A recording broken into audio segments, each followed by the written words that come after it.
Does persecution cause growth? Hi, welcome to Wake Up to the Bible. I'm Daniel Kaplan. I'm here with my father, Dr. Kaplan, and together we're going through the books of the Bible, Genesis through Deuteronomy, over the course of this year, a little bit every day. Today, we are reading Exodus chapter 1, 1 through 17. I'm going to read from the Robert Alter translation, and then we will discuss what we have read. So, let's go ahead and get started. And these are the names of the sons of Israel who came to Egypt with Jacob. Each man with his household they came. Reuben, Simeon, Levi, and Judah, Issachar, Zebulun, and Benjamin, Dan and Naphtali, Gad and Asher. And all these persons springing from the loins of Jacob were 70 persons, but Joseph was in Egypt. And Joseph died, and all his brothers with him, and all that generation. And the sons of Israel were fruitful and swarmed and multiplied and grew very fast, and the land was filled with them. And a new king arose over Egypt who knew not Joseph. And he said to his people, Look, the people of the sons of Israel is more numerous and vaster than we. Come, let us be shrewd with them, lest they multiply, and then, should war occur, they will actually join our enemies and fight against us and go up from the land. And they set over them forced labor foremen so as to abuse them with their burdens. And they built store cities for Pharaoh, Pithom and Raamses. And as they abused them, so did they multiply, and so did they spread. Keep going, yeah. And the Egyptians put the Israelites to work at crushing labor, and they made their lives bitter with hard work, with mortar and bricks, and every work in the field, all their crushing work that they performed. And the king of Egypt said to the Hebrew midwives, one of whom was Siphrah, and the other was named Puah, and he said, When you deliver the Hebrew women and look on the birth stool, if it is a boy, you shall put him to death, and if it is a girl, she may live.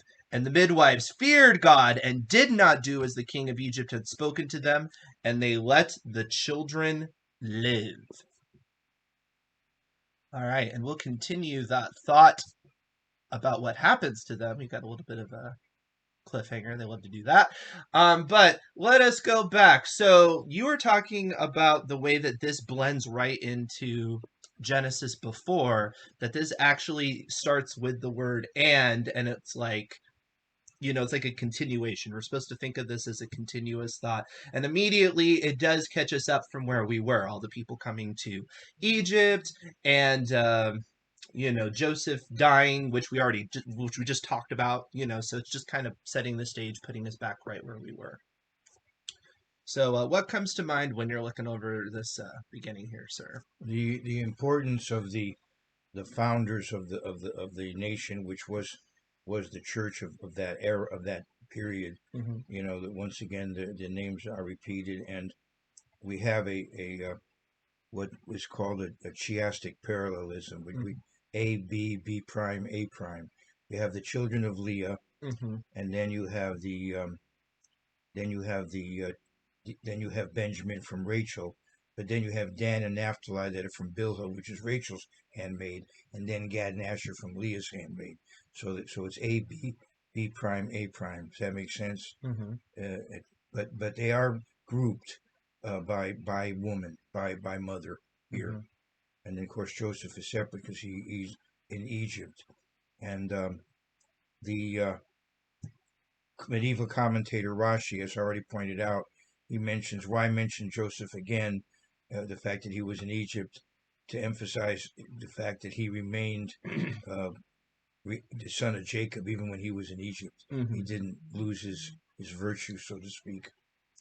The point that they swarmed is a good translation from Robert Alter. That term is used for insects, and it's rather colorful. In fact, Rashi says they had 6 children at a time, because I guess because insects are normally 6-legged. So he takes the word and they swarmed, that they had 6 kids at a time. But anyway, it's interesting. It's a colorful term, and I like the way Robert Alter did it, because I think it is deliberately trying to take almost a negative connotation, because it's setting up the king's attitude about it, right? So it's setting it up as this very aggressive thing. And some people take it almost as a hint that they were beginning to lower their standards too, that they were beginning to not behave as they should have. There's kind of a subtle, that maybe taking it too far, but there is that. Yeah, I don't know about that because it says they're fruitful and swarmed. Yeah, right. So it doesn't That might seem be that doesn't seem like what that that's might getting be at. taking it too far, but Yeah. yeah. And so you have the king arose over Egypt who knew not Joseph. And this is telling, right? Because it wasn't that long, and yet look at what happens. And this is a common thing that happens in society is that we forget the people that do noble things. We forget about heroes. We will just downplay history, and it's to our undoing. And it's a lesson you have to have to remember. We often have a lot more memory about the people that do bad things than the people that do the heroic things. Yeah. It might have been also a new dynasty. And it might have been intentional, you would With think, that they different. actually erased the history, probably because of the ethnic reasons, I would think, Yeah, it could be. or religious reasons. There's a conflict between Right. Joseph's worldview and the Egyptian worldview. So let's Right. downplay the fact that this person with this alternative worldview got a lot of things right. Right. Otherwise, you're going to be like, oh, well, why aren't we still, monotheistic? Because when we used to be, or when this monotheistic guy rose up, it saved us from starvation, right? So you kind of have to Well, cut that off. also envy that this minority was doing so well. Mm-hmm. Yeah, that's something that Dennis Prager pointed out in his commentary when he was talking about, look, the people of the sons of Israel is more numerous and vaster than we. He's saying that it is a typical thing that people will overestimate by a lot how many Jews exist in an area simply because Jews do tend to have a lot of influence.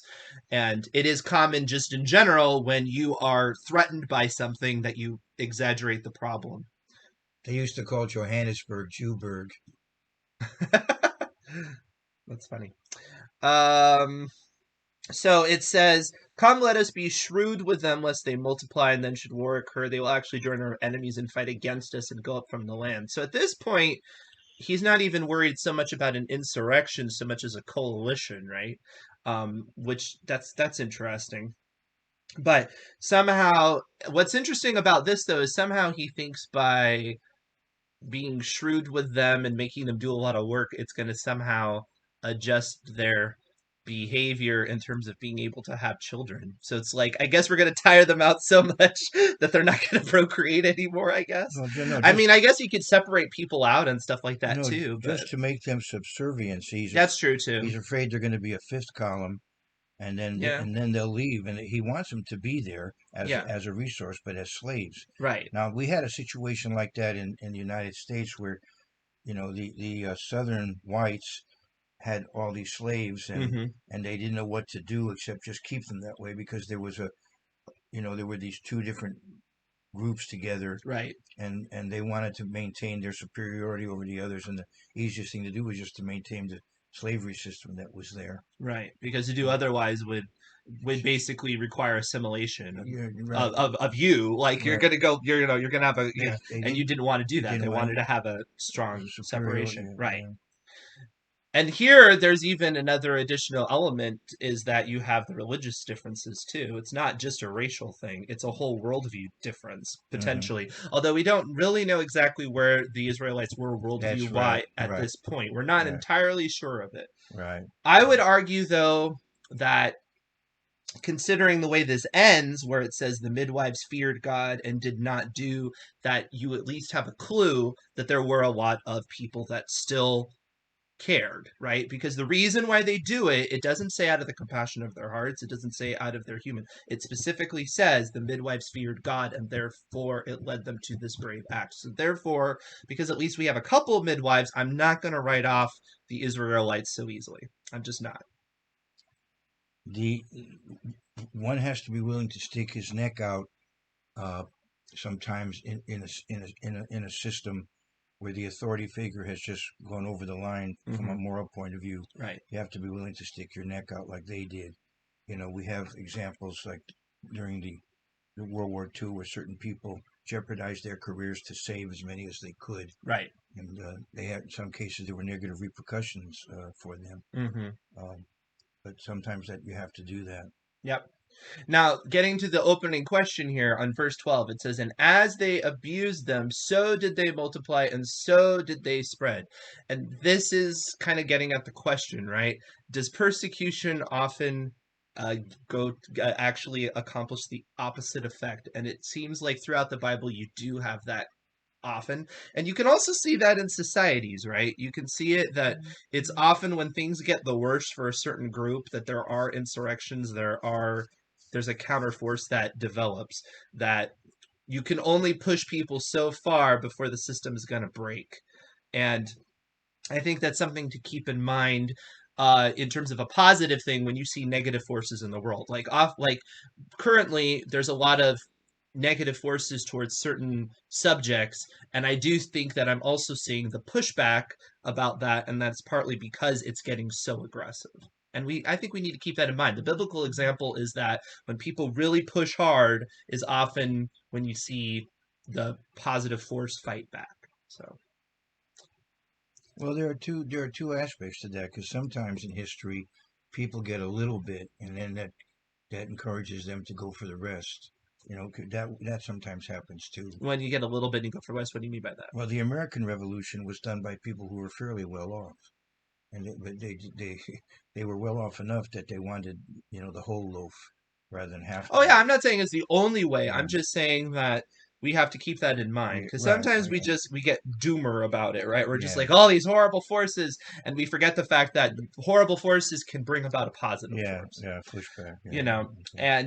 and that's another reason why I am not inclined to believe that the Israelites were quite as apostate as a lot of people think. I know we'll have stories where they mess up a lot and they have baggage, but I'm not as willing to write them off as a lot of people because it says as it says, as they've used them more, they begin to multiply and they spread, and I just feel like that's getting towards a pushback in a positive way. That's how I take it. And again, you have the example of the midwives. So We have an example in modern history of a people. They were not persecuted, but they were controlled by others, the Quebecois, and they had what they called the Revenge of the Crib, where they just it's kept true. multiplying and multiplying. Yeah. If they had been able to keep that, they would have been able to succeed. Hmm. But by the time you get to the 60s, their birth rate had leveled off. So by the time they Hmm. voted to leave Canada, they didn't quite make it, Hmm. and they're still part of Canada. Yeah. The idea of of propagation as warfare is definitely a biblical concept that that one of the reasons why you can be fruitful and multiply is if you think about it in theory, well, you're not only having more children for the sake of just more people in the world, but essentially you should be training up those children in your belief system, which means you're also spreading your belief system and they're going to spread. And if you have enough of a core group doing that, you can create a major impact just by procreation alone. Right, And right. I think religious groups often forget that. I mean, look at Mormonism, same kind of That's system, right. right? That's And happened. and Yeah. and right. And I think we need to remember that in terms of communities, right? And I'm not saying we should go like the whole quiverful route and just make people have 20 million kids or something, but I'm saying that as groups, we should be enabling people to have as many kids as they possibly want because that is a positive thing for society.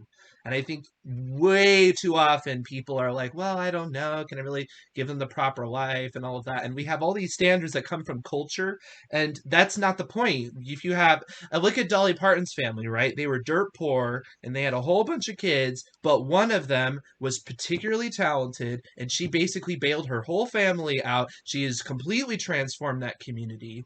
I mean, Yeah. I think we lose sight of things like that, Yeah. and she would rather be alive than not, right? She's Right. like she's not upset that she had to live in a one room house and didn't have nice things, you know. So I I go. think I think we can get over wrapped up in culture in terms of birth control that, and I don't think that's the biblical example. Not that I'm saying you can't use it. Don't get me wrong. I'm not going the other extreme. you know. To be a little more esoteric. Okay. Uh, I love esoteric. the Jews have a technique where they match the first letter of the alphabet with the last letter, Hmm. and the next to the next, and so on. It's called atbash. Aleph equals Yeah. tav, bet equals shin. Hmm. And with using that technique, the word rigor, they served the Egyptians with rigor. If you take that word and do an atbash on it, it has a numerical value of 39. And in Jewish tradition, there are 39 types of labor that are prohibited on the Sabbath. So the Jewish tradition is he made them do every kind of work that you're not That you supposed can't do on the that you can't Sabbath. do on the Sabbath. But there's an interesting lesson in there, and I think that sometimes one technique to get us off track spiritually is we get so busy, so wrapped up Yeah, in one it's thing true. and another that we don't focus on the spiritual. That's why it's good to have the Sabbath Right, one day a week right, to push it all away and right. focus on the spiritual. It's true. Right. All right.